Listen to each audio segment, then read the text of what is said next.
Response to Bero's speech by Malvisa, Battlemage. On the 14th of last seed, an illusionist by the name of Bero gave a very ignorant speech at the chantry of Giuliano's in the imperial city. As ignorant speeches are hardly uncommon, there was no reason to respond to it. Unfortunately, he has since had the speech privately printed as Bero's speech to the Battlemages, and it's received some small, undeserved attention in academic circles. Let us put his misconceptions to rest. Bero began his lecture with an occasionally factual account of famous battlemages from Zurin Arctus, Tiber Septim's imperial battlemage, to Jagar Tharn, Uriel Septim Sephen's imperial battlemage. His intent was to show that where it matters, the battlemage relies on other schools of magicka, not the school of destruction, which is supposedly a battlemage's particular forte. Allow me first to dispute these so-called historical facts.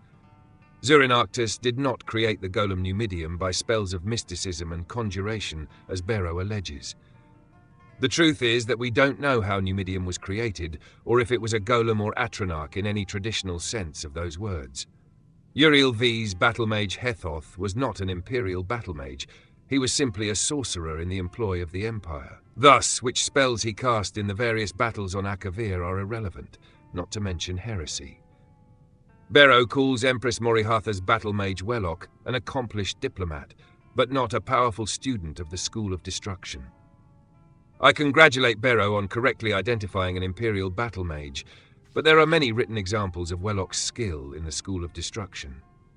The sage Solaris, for example, wrote extensively about Wellock casting the vampiric cloud on the rebellious army of Blackrose, causing their strength and skill to pass on to their opponents. What is this but an impressive example of the School of Destruction? Bero rather pathetically includes Jagar Tharn in his list of underachieving battlemages. To use an insane traitor as example of rational behavior is an untenable position. What would Bero prefer? That Tharn used the School of Destruction to destroy Tamriel by a more traditional means? Bero uses his misrepresentation of history as the basis for his argument. Even if he had found 4 excellent examples from history of battlemages casting spells outside their school, and he didn't, he would only have anecdotal evidence, which isn't enough to support an argument. I could easily find 4 examples of illusionists casting healing spells or nightblades teleporting. There is a time and a place for everything. Bero's argument, built on this shaky ground, is that the School of Destruction is not a true school. He calls it narrow and shallow as an avenue of study and its students impatient with megalomaniac tendencies. How can one respond to this? Someone who knows nothing about casting a spell of destruction, criticizing the school for being too simple. Summarizing the School of Destruction as learning how to do the maximum amount of damage in the minimum amount of time is clearly absurd, and he expounds on his ignorance by listing all the complicated factors studied in his own School of Illusion. Allow me in response to list the factors studied in the School of Destruction.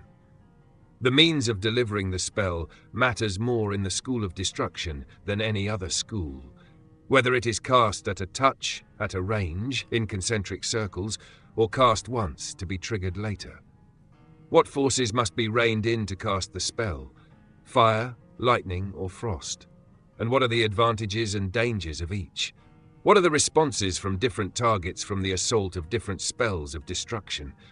What are the possible defenses and how may they be assailed? What environmental factors must be taken into consideration?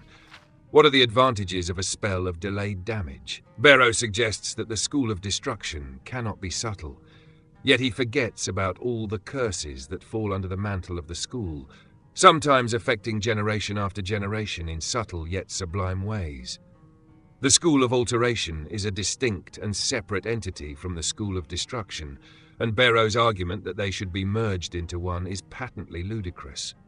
He insists, again, a man who knows nothing about the schools of alteration and destruction is the one insisting this, that damage is part of the changing of reality dealt with by the spells of alteration. The implication is that levitation, to list a spell of alteration, is a close cousin of shockbolt, a spell of destruction. It would make as much sense to say that the School of Alteration, being all about the actuality of change, should absorb the School of Illusion, being all about the appearance of change. It certainly isn't a coincidence that a master of the School of Illusion cast this attack on the School of Destruction.